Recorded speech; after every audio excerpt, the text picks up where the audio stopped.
More now on the breaking news out of Minnesota and new charges over the death of George Floyd. Let's bring in Lawrence Jones, Fox News analyst and Fox Nation host, and Wendy Osefo. She's assistant professor at Johns Hopkins University. Great to have you both. Lawrence, we've been talking about this for more than a week. This was what a lot of people were waiting for, about what would happen in regards to the other three officers. And now Amy Klobuchar, the senator from Minnesota, has tweeted that she believes the Attorney General of Minnesota is about to charge those officers and increase the officer who killed Floyd or suspected, I should say, of killing Floyd from third degree up to second degree. Let's get your thoughts, and then we'll get Wendy's too.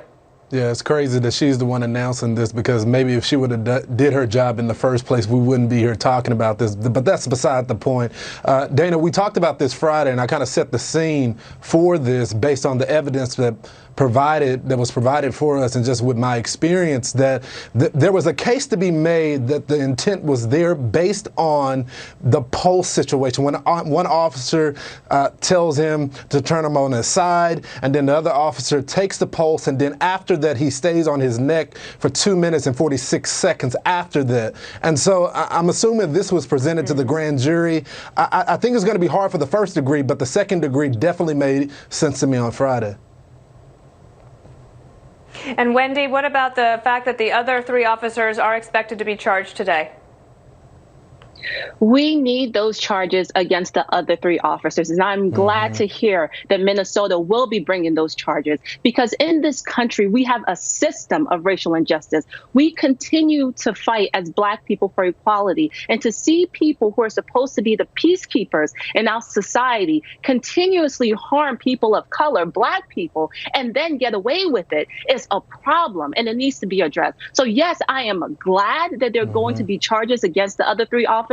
I am applauding that the officer Chauvin, he's going to be charged with second-degree murder. But what I really need is a conviction, because charges are great, but these officers need to be held accountable, and they need to be convicted, because Black people can no longer be seen as a threat merely because of the color of our skin in this country. It is high time for that to stop. Lawrence, as this news filters out across the country, what do you think the impact might be, if any, on the protests? Well, I think it will bring some calm, and I mean, the majority of the protest has been peaceful. It's only been the outside groups that came in that had their agenda. But I think that what people are going to continue to ask for is a review of the entire department, and that's one hopeful thing with the DOJ coming in. You know, there's one thing, and I'm going to talk about this later on when we're closing the five together. One thing that really still troubles me is the autopsy report, and the difference between the independent autopsy. As you know, the coroner's office is a part of the state, and the fact that he wasn't able to find such clear evidence that we saw with our own eyes and apply that to the autopsy is very concerning to me. So I think it will bring some calm. But like Wendy said, my friend, people are going to want a conviction, and they'll be waiting for that. Absolutely. Wendy, I have about 30 seconds left. Let me give you the last word.